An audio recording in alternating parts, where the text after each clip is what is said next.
आज के वीडियो में हम डिजाइन करेंगे हैमिंग कोड जनरेटर सर्किट, मतलब एक ऐसा सर्किट जो क्या करेगा, हैमिंग कोड को क्या करेगा, जनरेट करेगा। ओके, अब हैमिंग कोड किस तरह से जनरेट किया जाता है, उसकी क्या प्रोसीजर होती है, कितनी बिट्स होती है, ये मैं प्रीवियस वीडियो में एक वीडियो में ऑलरेडी बता चुकी हूँ, जिसका लिंक मैं आई बटन में आपको प्रोवाइड कर दूंगी और डिस्क्रिप्शन बॉक्स में भी प्रोवाइड कर दूंगी। तो पहले प्लीज आप उस वीडियो को देखिए, अदरवाइज आपको ये वाला वीडियो समझ में नहीं आएगा। ओके, तो हैमिंग कोड जनरेट करने का हम सर्किट बनाएंगे। ओके, इसके बाद हम एक और सर्किट बनाएंगे जो क्या करेगा, मतलब अगर हमारा मैसेज गया है रिसीवर के पास में, तो रिसीवर किस तरह से सिंगल बिट एरर को correct detect as well as क्या कर सकता है, करेक्ट कर सकता है। क्योंकि आपको पता है कि हैमिंग कोड क्या करता है, एक सिंगल बिट हैमिंग कोड की हेल्प से हम क्या कर सकते हैं, सिंगल बिट एरर को करेक्ट और डिटेक्ट कर सकते हैं, और डबल बिट एरर को हम क्या कर सकते हैं, ओनली डिटेक्ट कर सकते हैं। लेकिन आज के वीडियो में ओनली सिंगल बिट पे ही फोकस करेंगे। अगर आप लोग बोलते हैं तो मैं नेक्स्ट वीडियो में आपको बता दूंगी कि डबल बिट एरर को किस तरह से डिटेक्ट किया जाता है और उसका किस तरह से कोड जनरेट होता है। ओके,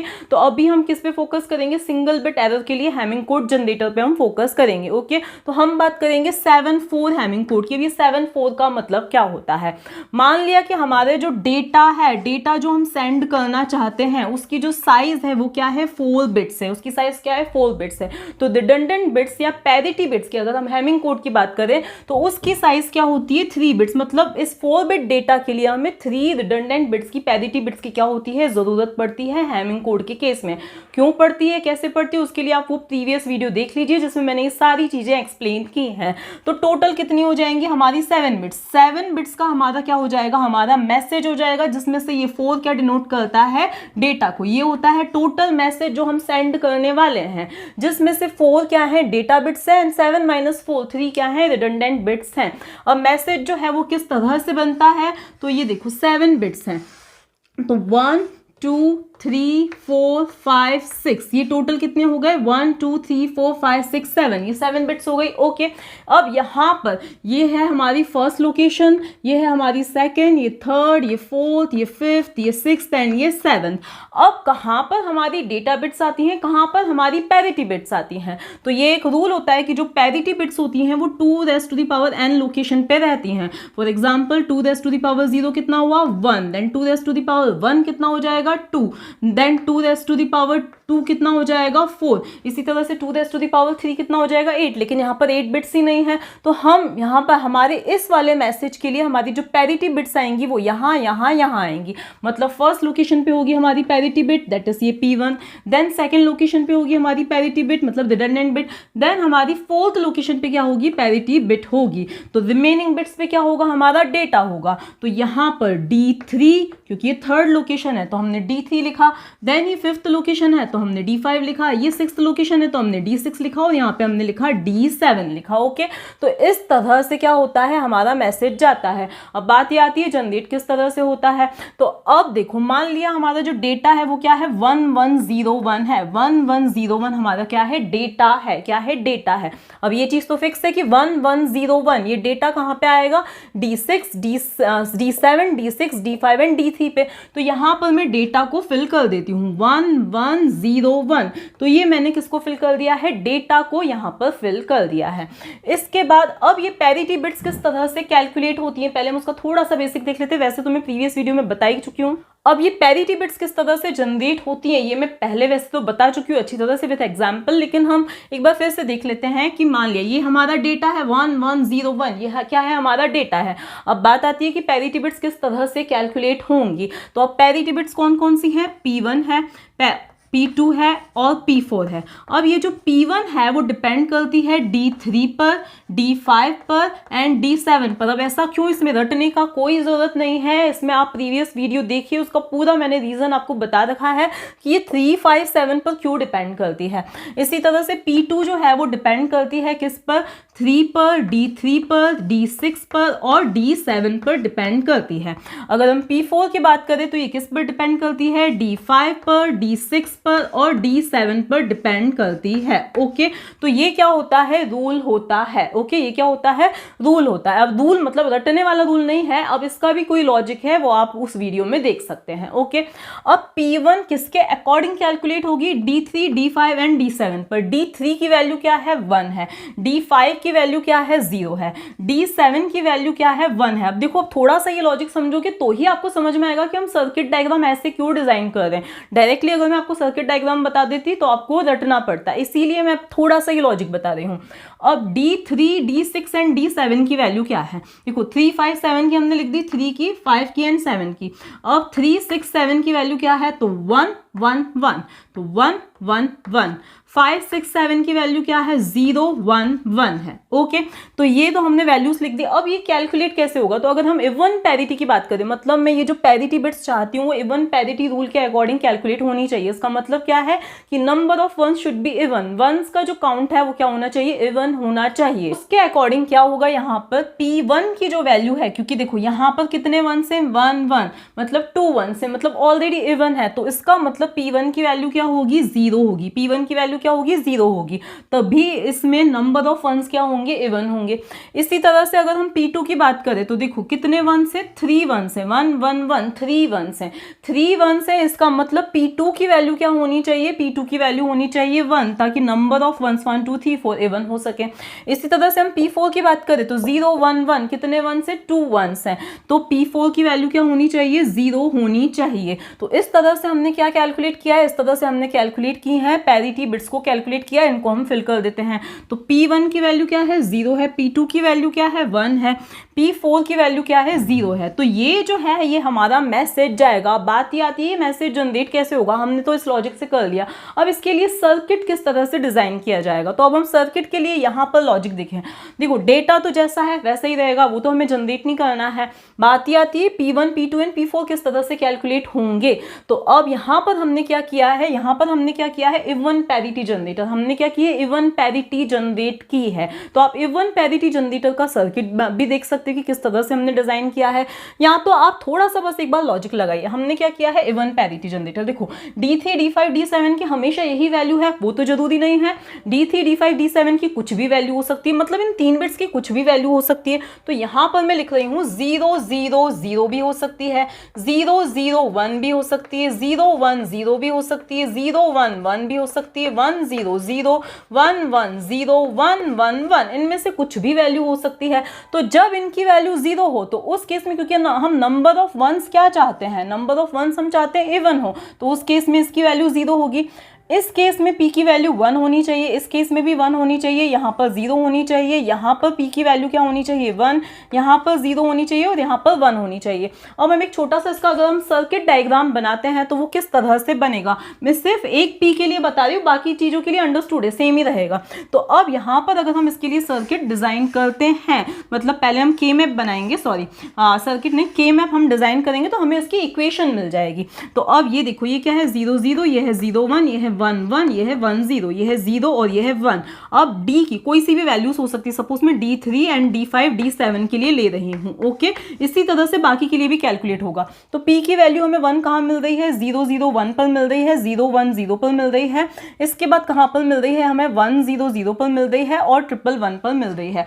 अगर आप ये चीज केयरफुली ऑब्जर्व करो तो यहाँ पर देखो कोई ग्रुपिंग नहीं होने वाली है, और इसके लिए जो इक्वेशन आएगी वो किसकी आएगी, एक्सॉर की आएगी। किसकी आएगी, D3 XOR D5 XOR D7 की ये क्या आएगी, इक्वेशन आएगी। आप वेरीफाई करके देख सकते हैं, इसकी जो इक्वेशन आएगी वो क्या आएगी, कुछ इस तरह से आएगी। अगर आपको डाउट हो भाई ऐसे कैसे आएगी, तो आप इवन पैरिटी जनरेटर का जो पूरा वीडियो है वो देख सकते हो, तो आपको पता चल जाएगा कि इनकी जो इक्वेशन, जहाँ पे कोई पेयरिंग नहीं हो रही है और एक तरह से क्या बन रहा है, चेकबोर्ड बन रहा है, तो उस केस में जो इक्वेशन आती है वो किसकी आती है, एक्सॉर की आती है। ओके, तो इस तरह से इक्वेशन इसमें किसकी आएगी, D3 D5 एक्सॉर D7 की इक्वेशन आएगी।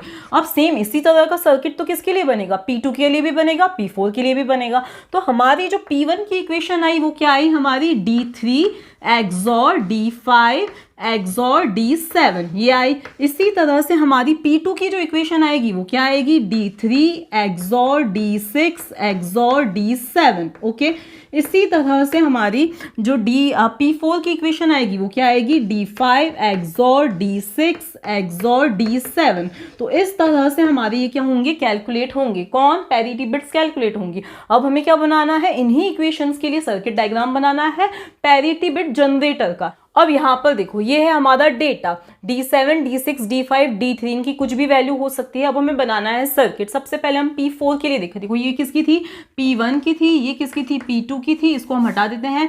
ये किसकी थी, P4 की थी। Okay, equations. ओके, तो सबसे पहले हम P4 की बात करें तो वो XOR है D5 D6 एंड D7 का। अब आप चाहो तो मल्टी लेवल XOR भी बना सकते हो। फॉर एग्जाम्पल हमें 3 वेरिएबल्स की XORing करनी है तो आप ऐसे भी कर सकते हो। पहले A XOR भी कर दिया हमने, उसके बाद इसके साथ हमने C की XORing कर दी, लेकिन ये जो है इक्विवेलेंट होता है 3 इनपुट XOR के। तो आप ये मल्टी लेवल लो, उसके बजाय आप क्या कर सकते हो, एक सिंगल XOR गेट भी ले सकते हो। तो मैं क्या ले रही हूँ, सिंगल XOR गेट ले रही हूँ जिसमें हम 3 इनपुट्स प्रोवाइड कर सकते हैं। तो हमें यहाँ पे क्या चाहिए, XOR गेट चाहिए। तो सबसे पहले मैं क्या करती हूँ, यहाँ पे XOR गेट्स को ड्रॉ कर देती हूँ। तो यहाँ पर हमारे क्या आ जाएंगे, XOR गेट्स आ जाएंगे। ये फर्स्ट XOR गेट, ये हमारा सेकेंड XOR गेट, इसके बाद ये हमारा क्या हो जाएगा, थर्ड XOR गेट हो जाएगा। तो ये हमारे 3 XOR गेट्स आ गए।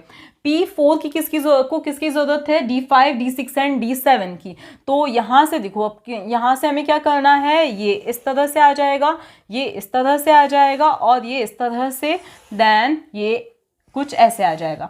अब हमें क्या चाहिए, D5 D6 एंड D7। तो यहाँ से हमने लिया D5 और फिर हमें क्या चाहिए, D6। तो D5 पहले, देन D6, तो ये D6 आ जाएगा। तो ये आ गया D6 और हमें क्या चाहिए, D7 चाहिए। तो ये D7 आ गया।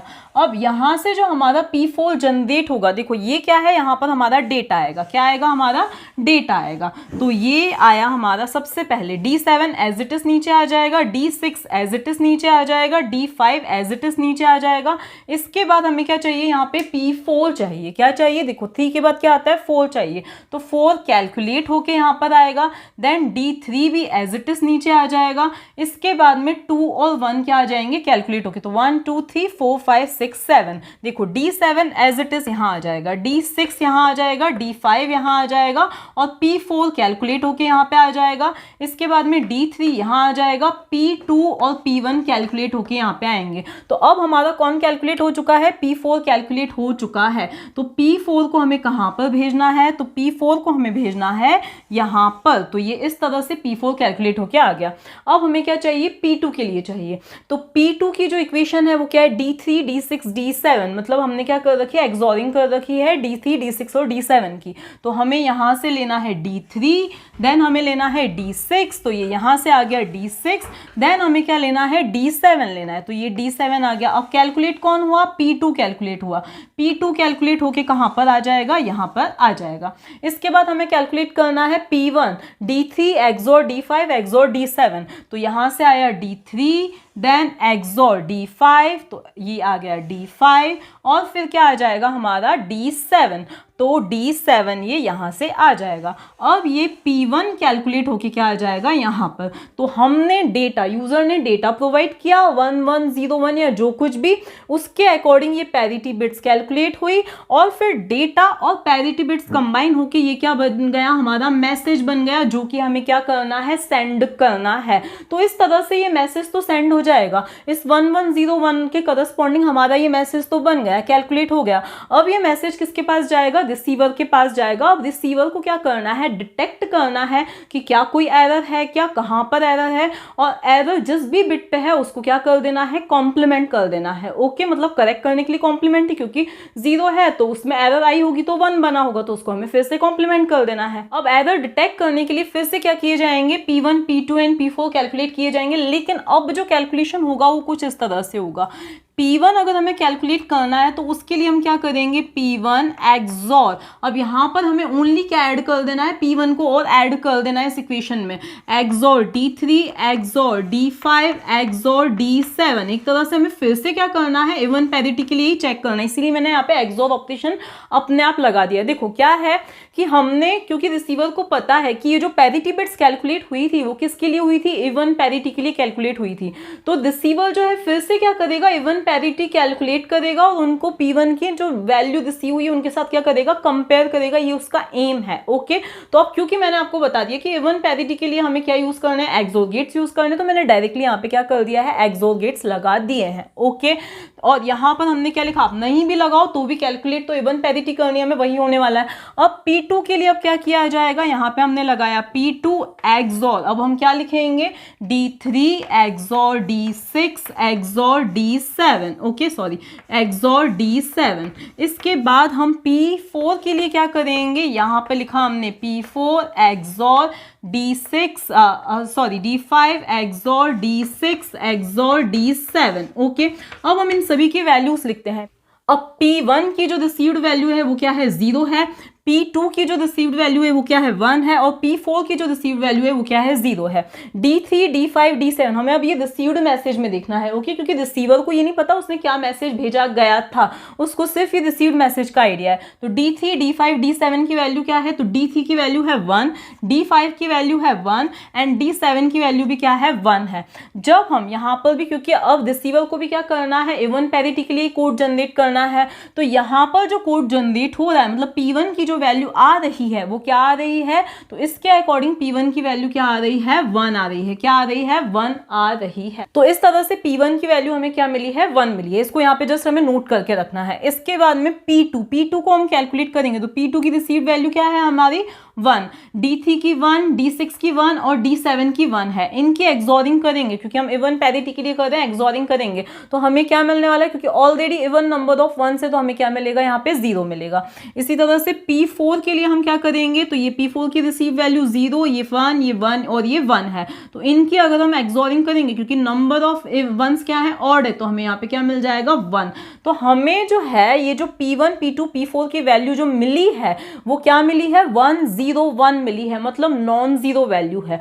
नॉन जीरो वैल्यू है, इसका मतलब किसी ना किसी बिट में क्या है, कोई एरर है, इतना तो पता चल गया। अगर देखो इन सभी की वैल्यू हमें क्या मिलती है, 0 मिलती है, इन सभी की वैल्यू अगर हमें 0 मिलती है, इसका मतलब मैसेज में कोई एरर नहीं है। लेकिन इनकी वैल्यू हमें क्या मिली है, नॉन जीरो मिली है, इसका मतलब क्या है कि मैसेज में कोई ना कोई जो है मिस्टेक है, एरर हुई है। कहाँ पे एरर है, क्योंकि 1 बिट एरर को ही हम डिटेक्ट करने के लिए बना रहे हैं, तो कहाँ पे एरर है, तो वो हमें कुछ इस तरह से देखना है। 101 किसका कोड होता है, 5 का, ठीक है, क्योंकि 5 का बाइनरी इक्विवेलेंट क्या होता है, 101। इस तरह से हम रीड करेंगे तो 101 मिला। इसका मतलब जो एरर है वो कहाँ पे है, 5th बिट में है। इसका मतलब हमें उसको क्या करना है, करेक्ट करना है। करेक्ट करना है इसका मतलब क्या करना है, हमें कॉम्प्लीमेंट करना है।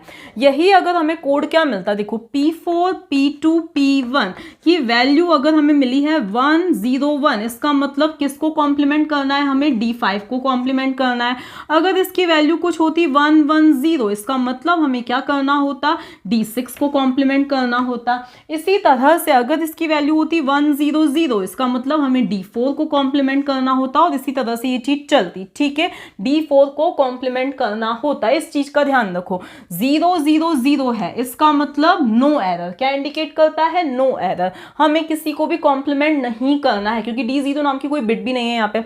इसके बाद में 001 है, इसका मतलब क्या होता है, D1 को कॉम्प्लीमेंट करना है। ओके, अगर 010 है, इसका मतलब हमें D2 को कॉम्प्लीमेंट करना है। तो यहाँ पर अगर आप थोड़ा सा लॉजिक देखो तो यहाँ हमें कौन से सर्किट की जरूरत पड़ेगी, डिकोडर की जरूरत पड़ेगी, क्योंकि डिकोडर ही क्या करता है, बाइनरी इंफॉर्मेशन को क्या करता है, डिकोड करता है। ओके, जैसे हमने 3 to 8 डिकोडर देखा, वो 3 बिट बाइनरी इंफॉर्मेशन को क्या करता है, डिकोड करता है। ओके, अगर वैल्यू 010 होती है तो D2 हाई होता है, 001 होती है तो D1 हाई होता है, एंड सो ऑन। तो यहाँ हमें डिकोडर की क्या है, जरूरत है। ओके, अब ये जो है हमारा सर्किट डायग्राम है जो रिसीवर साइड यूज होगा पहले एरर को डिटेक्ट करने के लिए कि कहाँ पे एरर है, देन उसको करेक्ट करने के लिए। इसमें अभी मुझे आगे कुछ चेंजेस करने हैं। तो जैसा कि मैंने आपको बताया था कि एक्सोरिंग करके पहले हम P4, P2 एंड P1 की वैल्यू को हम क्या करेंगे, कैलकुलेट करेंगे। अगर इन तीनों की वैल्यू 0 0 0 होती है तो इसका मतलब कोई एरर नहीं है, लेकिन अगर इनकी वैल्यू नॉन जीरो होती है इसका मतलब कहीं ना कहीं एरर है। और कौन सी बिट पे एरर है वो इन्हीं के वैल्यूज के अकॉर्डिंग पता चलता है।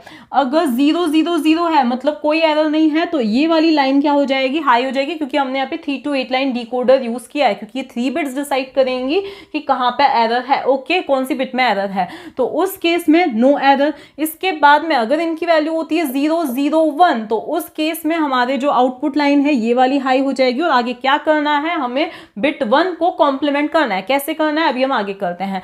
अगर इनकी वैल्यू होती है 0 1 0 इसका मतलब जो है ये वाली लाइन हाई हो जाएगी। 0 1 0 मतलब 2, मतलब ये वाली लाइन क्या हो जाएगी, हाई हो जाएगी, मतलब हमें बिट 2 को कॉम्प्लीमेंट करना है। ओके, अब कॉम्प्लीमेंट करने पे हम बाद में आते हैं। तो हमें ये चीज पता चल गई कि हमारी एरर जो है वो कहां पर है। तो सपोज हमारी जो एरर थी वो कहां पर थी, 1 0 1 पे। हमारा जो कोड आया था वो क्या आया था, 1 0 1 आया था।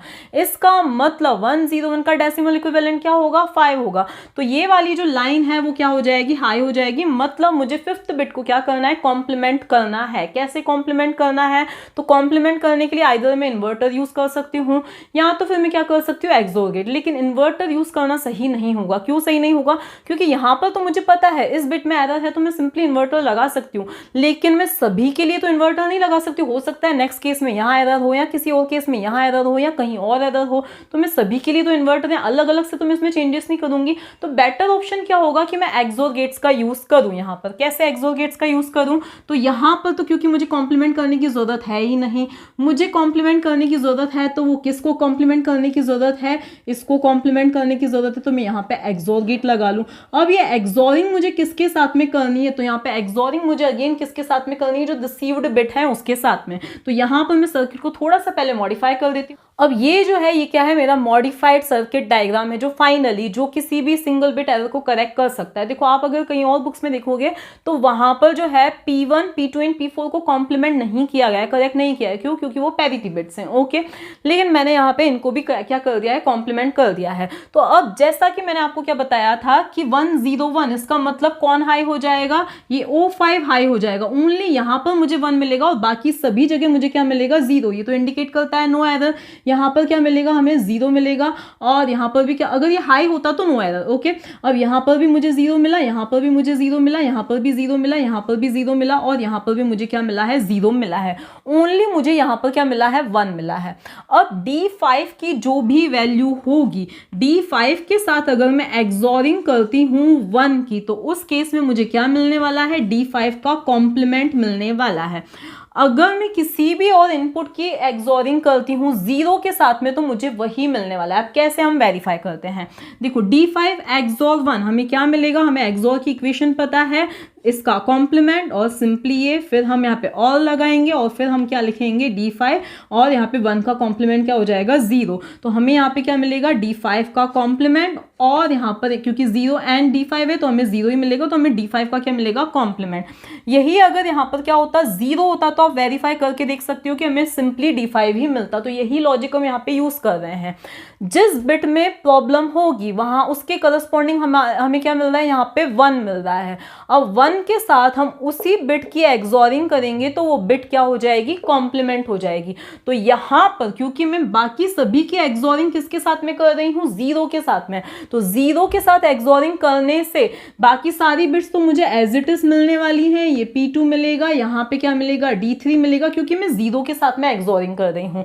लेकिन मैं क्या कर रही हूँ, यहाँ पे P4 मिल जाएगा, लेकिन मैंने ओनली D5 की एक्सोरिंग की है 1 के साथ में, तो उस केस में मुझे यहाँ पे क्या मिल जाएगा, D5 का कॉम्प्लीमेंट। तो जो बिट 0 की जगह 1 हो गई थी वो वापस एक्सोरिंग होके हमें क्या मिल जाएगी, 0 ही मिल जाएगी। इस तरह से सिंगल बिट एरर क्या हो गई, करेक्ट। यहाँ पे भी मुझे क्या मिलेगा, D6 ही मिलेगा, यहाँ पे भी D7।